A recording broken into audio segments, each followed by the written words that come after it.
reprendre. Donc avec l'intervention de Thierry Renaud, on l'a isolé un peu parce qu'on voulait faire un point sur un sujet plus spécifique qui sont les accords. On parle de 20 000 accords, je crois, qui auraient été signés sur le télétravail. Et on voulait à la fois parler du contenu, mais aussi de la façon dont la négociation, le dialogue a pu se dérouler. Alors, Thierry Renaud est chargé de mission pour le syndicat national Livre-Édition de la CFDT, ce qui correspond à la branche Livre-Édition également. Je crois que c'est comme ça qu'elle s'appelle. On va y revenir un petit peu. Et donc, à ce titre, vous avez participé et accompagné les négociateurs de branche et participé aux négociations plutôt au niveau de la branche et des entreprises, on y va plutôt de la branche. Vous avez été, je dis juste un mot, vous avez été auparavant journaliste et représentant syndical CFDT jusqu'en 2013 dans un groupe que beaucoup de gens connaissent ici, un groupe de presse professionnelle, donc Wolters Kluwer. Voilà, alors on démarre tout de suite, si vous le voulez bien, sur la première question, consistant effectivement à préciser à la fois le périmètre dans lequel cette négociation a été conduite, le périmètre donc de la branche et en miroir du syndicat national Livre-Édition de la CFDT, et peut-être nous dire, au-delà de la définition, peut-être quelques grandes entreprises qui sont marquantes dans ce secteur, est-ce que c'est un secteur dans lequel il y avait des traditions de travail à distance? Est-ce que c'est quelque chose qui existait, alors des traditions anciennes ou plus récentes et avant le confinement? Bonjour à toutes et à tous. Tout d'abord, merci aux organisateurs de m'avoir invité. Je précise toutefois que je ne suis pas éthologue, même s'il m'a été donné de travailler auprès de singes dans les années 90, parce que j'avais une autre vie avant la vie que vous avez décrite. Et donc, je ne suis pas du tout surpris de ce que vous avez dit par rapport à cette comparaison entre nous et les singes, et notamment le modèle des singes très intéressant pour étudier ce qui est de la nature du conflit et de la réconciliation. Et l'épouillage dont vous avez parlé est une technique pour se réconcilier. Donc en entreprise, j'incite les gens à s'épouiller régulièrement quand il y a eu des conflits. Voilà, mais c'est bien ce qui définit une négociation. On se fâche et on se réconcilie, on est d'accord. Pour l'édition, effectivement, moi je ne parlerai qu'au nom de la branche, enfin que par rapport à ce qui se passe dans la branche édition. Les autres secteurs, je ne les connais pas, donc je ne vais pas du tout généraliser, hein, c'est une expérience terrain. Alors, pour l'instant, je suis négociateur de branche, en effet, mais pour l'instant, nous n'avons pas en branche négocié un accord cadre sur le télétravail.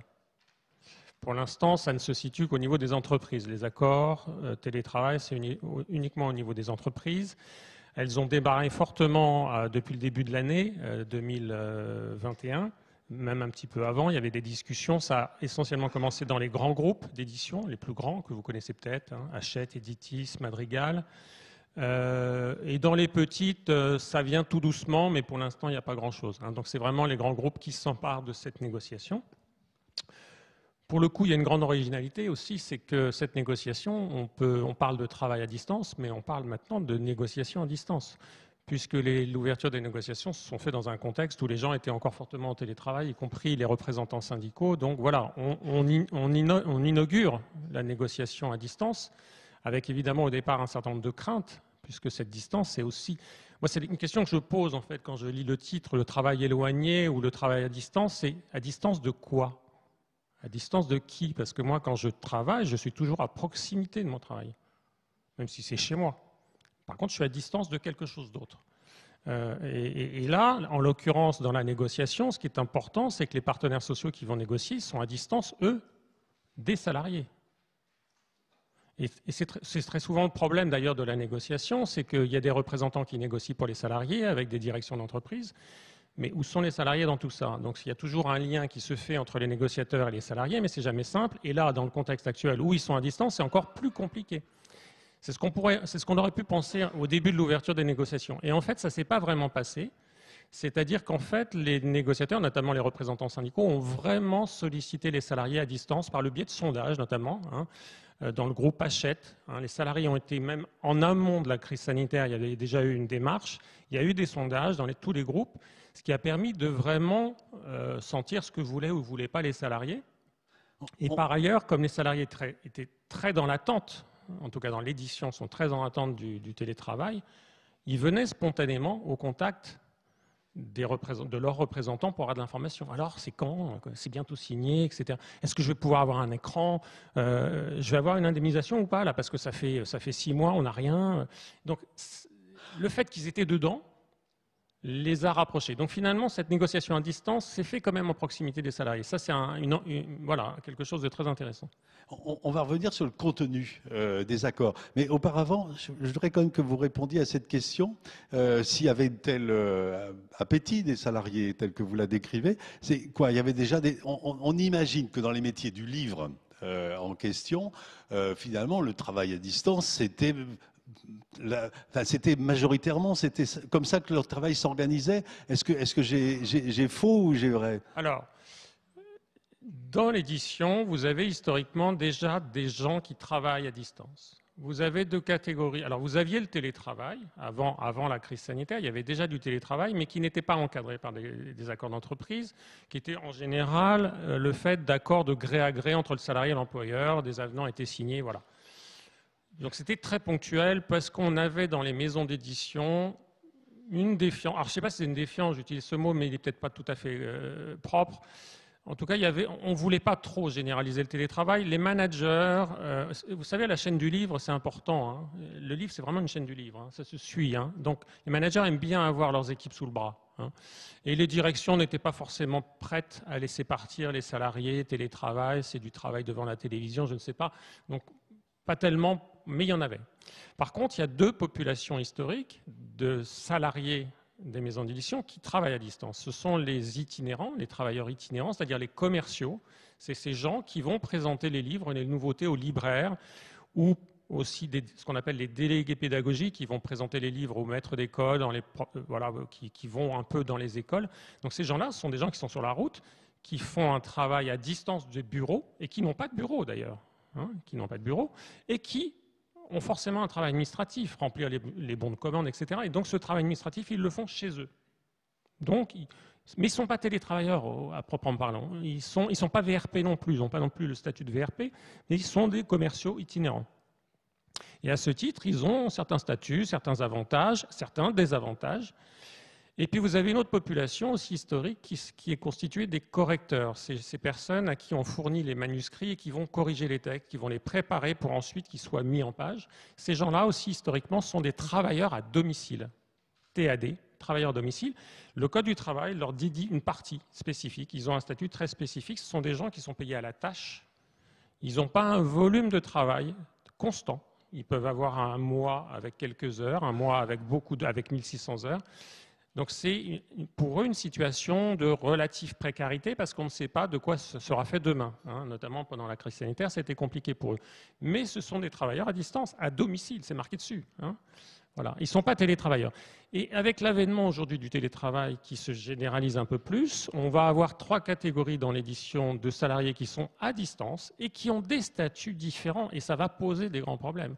Notamment, je donne un exemple concret. Pour les télétravailleurs, dans les accords en tout cas, on définit des indemnités forfaitaires hein, pour prise en charge des frais que les salariés chez eux, ils ont, électricité, chauffage, etc. Donc, en général, ça se situe aux alentours de 2,50 €.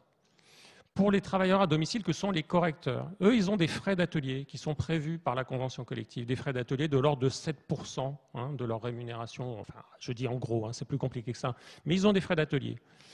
Pour les représentants, eux, alors il y a eu une jurisprudence il n'y a pas très longtemps, en 2020, suite à une décision de la Cour d'appel de 2017, qui attribue aux représentants itinérants une indemnité d'occupation d'espace.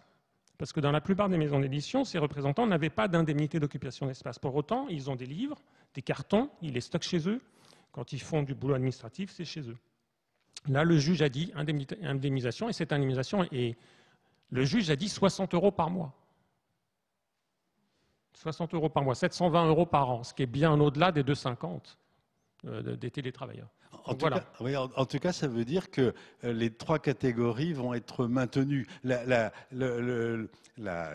Enfin, la généralisation du télétravail pour ceux qui avant ne télétravaillaient pas ne conduit pas à une certaine homogénéité ou convergence entre les statuts. C'est les métiers différents, c'est ça que je comprends. Tout à fait, ça va rester, d'autant que les accords d'entreprise tels qu'on les signe actuellement excluent de façon très, très explicite les itinérants et les travailleurs domicile. Ils ne sont pas dans le champ du télétravail.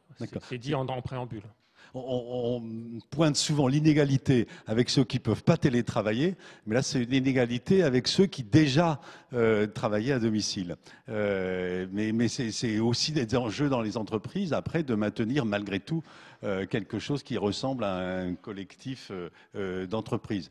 Si on va un peu plus précisément donc, sur des accords qui sont donc des accords d'entreprise, hein, et notamment vous avez cité Hachette, qu'est-ce qu'on peut dire du contenu, des points qui ont été discutés, des points qui étaient éventuellement consensuels, mais des points qui ont été plutôt débattus, voire des points de désaccord. Jean-François Poupart tout à l'heure disait bon, il ne faut pas simplement discuter de l'indemnité journalière, il y a autre chose aussi à mettre dans l'accord. Je caricature ces propos qui me pardonnent, mais c'est quoi le contenu de la négociation? Sur quoi les employeurs sont prêts à négocier? Sur quoi est-ce qu'ils étaient volontaires eux aussi? Alors, pour le coup, en tout cas pour la CFDT, nous, ça fait de nombreuses années qu'on invitait les directions des maisons d'édition à signer des accords de télétravail parce qu'on savait que c'était possible. Les métiers le permettent. Sauf non, on ne se mettait jamais autour de la table. Là, l'expérience du confinement, on s'aperçoit que le télétravail, ça marche. En termes de productivité, là, voilà, de tout ce que j'ai entendu d'ailleurs pendant la table ronde, s'inscrit tout à fait dans l'expérience qu'on a et dans ce qu'on rencontre. Hein. La productivité, ben, peut-être oui, peut-être non, ça dépend des cas. En tout cas, ça a marché. Les maisons d'édition ont eu des très bons résultats économiques sur l'année 2020, ce qui peut paraître surprenant, mais de très bons résultats. Donc ça marche le télétravail. On proposait la négociation, ça ne se faisait pas. Maintenant, c'est les employeurs des maisons d'édition qui viennent avec les projets d'accord directement. Allez, on négocie, on y va, hein, vite. Il faut que ce soit signé avant l'été. Donc il y a une volonté très claire des maisons d'édition et donc les points de discussion, de désaccord sur le contenu même des articles, ça commençait dès le préambule. C'est-à-dire le préambule de l'accord, il dit mais pourquoi on se met autour de la table pour négocier? Ah bah, le confort des salariés, la réduction du temps de transport.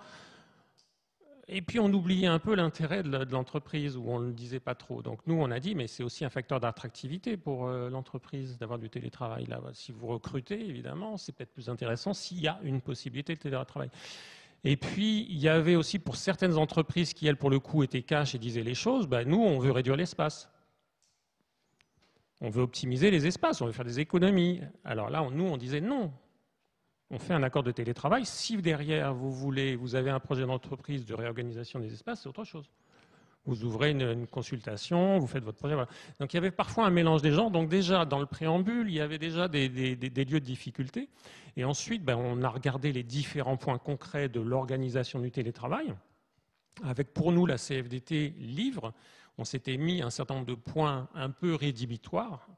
Alors vous avez parlé de cette indemnisation forfaitaire. Pour nous, elle est rédhibitoire. En tout cas, le principe, je ne parle pas du montant. Le montant peut se discuter, peut se calculer, peut se simuler.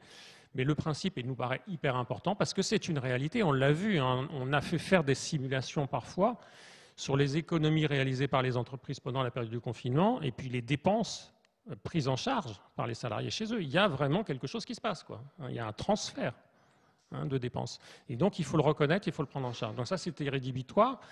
Il y avait la question, évidemment, du nombre de jours. Pour nous, on n'était pas partisans d'un éloignement trop poussé des gens. C'est-à-dire, oui, mais de 1 à 2 jours, voire 3 jours dans certains cas. Donc c'est dans ce cadre-là, et ça rencontrait les attentes des directions d'entreprise, hein, de l'édition. Peu de maisons veulent du full remote ou du 100%. La plupart du temps, c'est 2 jours, 3 jours maximum. Et quand on dépasse les 2 jours, il faut vraiment avoir des circonstances particulières, être proche aidant, une femme enceinte, retour d'une maladie, etc. Donc là, ça n'a pas été forcément très compliqué de trouver un accord. Ça a été dans la rédaction que ça a été compliqué, et notamment dans les conditions dérogatoires aux 2 ou 3 jours. Il était important aussi pour nous à la CFDT d'avoir une garantie d'un suivi. Ça a été dit tout à l'heure. Clause de revoyure assez courte, hein. En général, dans les accords, on prévoit de se revoir dans les 6 mois pour faire un bilan, parce que c'est un peu expérimental. Même ce qu'on met en place à travers l'accord, ça va être différent du confinement. Parce que le confinement, il s'est articulé souvent avec du 100% de télétravail et du chômage partiel. Hein, donc et là, ça ne va plus être ça. Enfin, c'est ce qu'on espère, mais ça ne va plus être ça.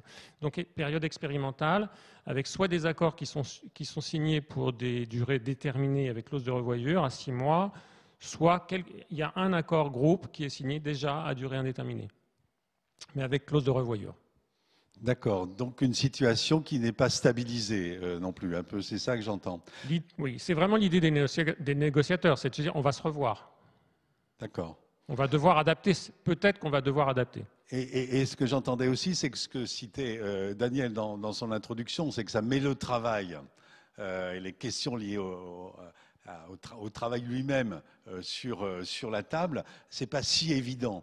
On peut aussi avoir une négociation qui ne parle que des temps de transport, des conditions d'installation de matériel chez soi, et pas exactement, totalement de ce qu'est l'organisation même, l'activité même du travail. Ça, on n'a pas réussi à le faire apparaître dans les accords. Évidemment, c'est quelque chose qu'on a mis dans les discussions, surtout nous, on est très attachés à ça. C'est pas le lieu, on en reparlera. C'est-à-dire que parler du travail réel, là, dans un accord d'entreprise, pour des directions d'entreprise, d'édition, c'est pas le lieu. On a essayé, on a mis ce qu'on a pu, ne serait-ce que sur l'accompagnement des managers. Les managers vont se retrouver dans des situations nouvelles. Enfin, moi, je ne suis pas manager actuellement, je l'ai été, mais je sais ce que c'est. Vous encadrez une équipe et là, votre équipe est éparpillée, va avoir des contraintes nouvelles ou des facilités nouvelles peut-être, j'en sais rien. Donc ça crée quelque chose de nouveau pour le manager. Et nous, quand dans les accords d'entreprise, on dit mais il faut prendre en compte pas seulement l'isolement des télétravailleurs, il faut prendre aussi l'accompagnement des managers. En formation, vous avez prévu quoi? Mettons un article sur la formation des managers, voilà, l'accompagnement, le coaching, ce que vous voulez. Mais alors ça sera du futur, il y aura. Donc on ne sait pas. On ne sait pas du tout comment ça va se passer. C'est pour ça que la clause de revoyure est essentielle. Est-ce qu'il y a quelque chose qui est prévu aussi en cas de litige, de différend entre un salarié qui a l'habitude, peut-être qui considère que c'est un droit d'être chez lui le lundi et le mardi, et puis le manager qui lui dit attends, il y a une réunion essentielle, il faut que tu sois là lundi, je veux que tu sois sur place, il y a un rendez-vous à prendre avec un client, quelque chose. Comment ça s'arbitre ça? On l'a pas abordé et je vois pointer justement des litiges entre ce qui pourrait s'inscrire comme un droit, même si ça n'est que contractuel, c'est pas légal.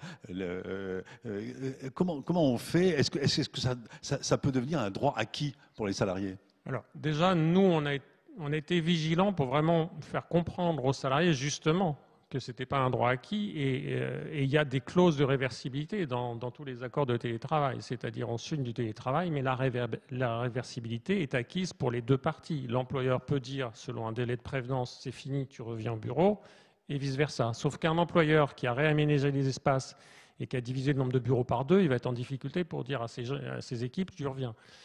Mais le salarié a la possibilité de le demander, évidemment. Donc, nous, on a insisté sur le fait, voilà, le télétravail à 2 jours par semaine pour toi, c'est une possibilité, c'est un droit tant que tu as un avenant, mais il y a une possibilité de réversibilité, sois-en conscient. Hein. Notamment, si tu veux déménager, fais attention avant de déménager.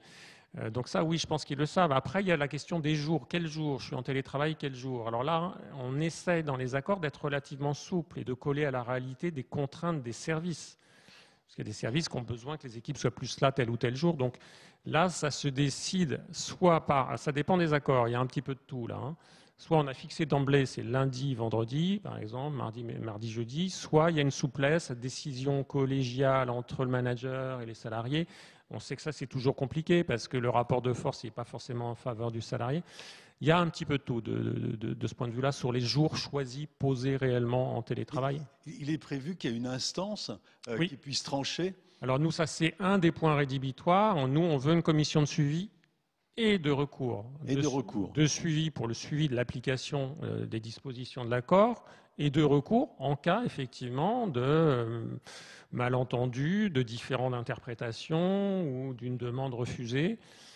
Commission de recours paritaire, voilà, avec évidemment, c'est toujours compliqué ensuite comment on fait l'arbitrage, mais bon, ça c'est après le jeu de l'instance. D'accord, et pour l'instant on n'a pas d'expérience, on est encore au début d'un processus. Juste un mot, parce qu'il va falloir qu'on termine et qu'on entame la deuxième table ronde.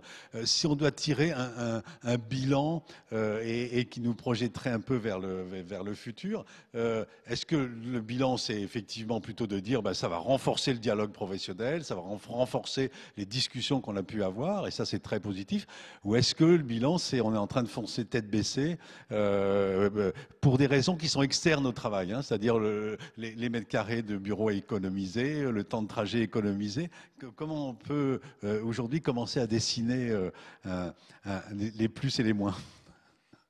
Je suis pas Nostradamus. Qu'est-ce qui va se passer demain? C'est compliqué de le savoir. J'ai bien aimé la notion quand on vous interrogiez à la table ronde précédente, de la notion de collectif. C'est quoi ce collectif et qu'est-ce qui lui arrive là? Qu'est-ce qui est en train de lui arriver avec cette mise à distance? Moi, plus que de collectif, j'ai envie de parler de la notion de coopération. Hein. Le travail, c'est pas tout seul. Tout seul, on fait pas grand-chose. Donc, on est dans une logique de coopération. Et j'ai envie de dire, c'est en fait aujourd'hui, c'est la coopération qui est mise à distance. Et donc, comment on coopère à distance? Je crois que ça, c'est le point essentiel. Cette coopération à distance et justement cette prise en... comment on va s'accaparer ce travail à distance collectivement et en coopération? Pour moi, ça passe par le dialogue de tout le monde, c'est-à-dire pas seulement ce qu'on appelle globalement le dialogue social entre les représentants du personnel et les directions. C'est comme, en fait, mon secret espoir, c'est de faire enfin vivre les lois Auroux, que vous connaissez tous, des années 80, qui institue ce droit d'expression des salariés sur leur travail. Là, je pense qu'on est dans un moment clé. Hein. Cette mise à distance, Daniel le disait tout à fait en introduction, posait la question de la distance à prendre par rapport à son travail. C'est essentiel. Et moi, je le constate tous les jours. Hein. Je suis en lien avec les salariés, hein, puisque je fais du soutien individuel. Les gens se mettent à réfléchir à leur place dans l'entreprise, à comment ils font leur boulot, au sens qu'il y a dans leur boulot. Et ce moment-là est clé. Et donc, au-delà de la réflexion, c'est d'avoir cette possibilité d'exprimer c'est quoi le travail pour nous dans cette entreprise.